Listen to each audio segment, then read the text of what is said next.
کتاب صحیح بخاری دارای 97 کتاب است. خود کتاب صحیح بخاری یک کتاب است، نامش هم صحیح بخاری نیست. این صحیح بخاری همچون لقب بین مردم مشهور شده است، ولی نامی که امام بخاری به این کتاب نام گذاشتند الجامع المسند الصحیح المختصر من امور رسول الله صلی الله علیه و سلم و سننه و ایامه. نام این کتاب الجامع المسند، جامع هست. یعنی این مثل سنن ابو داود سنن نیست که از کتاب طهارت سر شود و همش آیده حدیث های احکام باشد و کتاب های فقهی باشد. این کتاب جامع هست که چطوری که در درس گذشته به این مسئله اشاره کرده بودیم. واقعا کتاب صحیح بخاری عبارت از کتاب عقیده است. خیلی که ما در ابتدای شرح کتاب ایمان هستیم. کتاب توحید دارد، کتاب ایمان به قدر دارد، ایمان به ملائکه ها دارد، به کتاب ها دارد، درباره پیغمبرها، درباره تمام انواع علوم عقیده، تفسیر و علوم قرآن، حدیث، مصطلح الحدیث، فقه، آداب، رقایق، طب، تعبیر خواب و یک چند کتاب های بزرگ را شامل است که 97 کتاب است. نمیشود همه آن را الان نامبر کنیم. همه این کتاب ها را با بسم الله الرحمن الرحیم شروع کردند. نام کتاب الجامع المسند. مسند برای چی است؟ مسند برای آن است که هر سخن اسناد دارد. حدثني مكي بن إبراهيم قال حدثني يزيد بن أبي عبيد عن سلمة بن الأكوع رضي الله عنه قال سمعت النبي صلى الله عليه وسلم يقول من يقل علي ما لم أقل فليتبوأ مقعده من النار. امام بخاری گفتن که به من استادم مکی بن ابراهیم حدیث گفت، به او یزید بن ابی عبید گفت. یزید بن ابی عبید از سلمة بن الاکوع رضی الله عنه از صحابی پیامبر صلی الله علیه وسلم روایت میکند.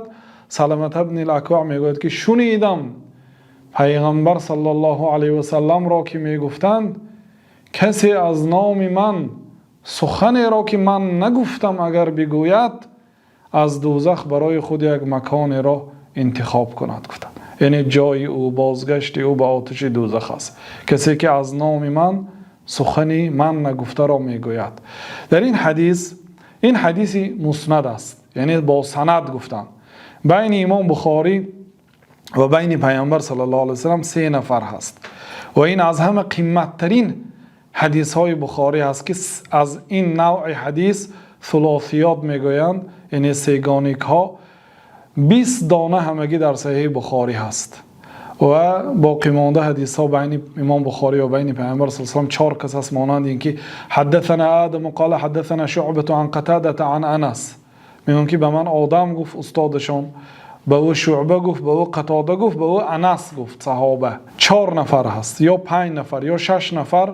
اکثر حدیث ها همین گونه هست. این مسند است، یعنی هر گپی میگویند از هوا نیست، تکیهگاه دارد، سند دارد. اگر چی قول از صحابه باشد یا از تابعین باشد هم یعنی سند دارد، یا اگر به سند رفت و ذکر کنند در دیگر جا سند دارد. برای آنکه نام کتاب الجامع المسند الصحیح، سیوم وصف این کتاب صحیح است. حدیث هایی که در این کتاب هست همش صحیح است، حدیث های ضعیف ندارد برخلاف دیگر کتاب ها. بنابراین این یکی از ابداعیت صحیح بخاری است که پیش از امام بخاری یگان کس کتاب نوشته نبود که نامش صحیح باشد و پر چی باشد با همین برای خود حدیث های صحیح را گرفتن را لازم گرفته باشد. اولین شخصیتی که این کار نوشت و شروع کرد امام بخاری رحمت الله علیه بودند. و المختصر یکی از صفات های کتابشان که در اسم کتاب آمده است مختصر است. این برای آنکه اینا من از بین 600,000 حدیث انتخاب کردم. گفتم اگر 4,000 گوییم یعنی 1% حدیث های دنیا، الان در دنیا 300,000 حدیث است. امام بخاری میگه من 600,000 حدیث انتخاب کردم. یعنی مقصد استاد که دیگر شد یا حدیث میشود. برای همین طریقاش که بسیار هست حدیث عددش هم زیاد میشود. لیکن به قول بعضی علما امروزه احصائیات از پیامبر صلی الله علیه و سلم 300 حدیث عین حال وجود دارد. 300,000 حدیث. و اگر صحیح بخاری با تکرارهایش بدون تکرار یا که گوییم 3000 حدیث داشته باشد، به قول بعضی ها از 3000 کمتر گفتن، بعضی ها 4000 میگویند، یعنی یک فایزی حدیث های پیامبر صلی الله علیه و سلم است. واقعا مختصر است، اگرچه جامع هست لیکن مختصر است. من امور رسول الله صلی الله علیه و سلم، از کارهای رسول الله صلی الله علیه و سلم، از فرمانهای پیامبر صلی الله علیه و سلم، نهیهای پیامبر صلی الله علیه و سلم، کدام کارها را پیامبر صلی الله علیه و سلم ما را امر کردند که اجرا کنیم، از کدام کارها نهی کردند که نکنیم.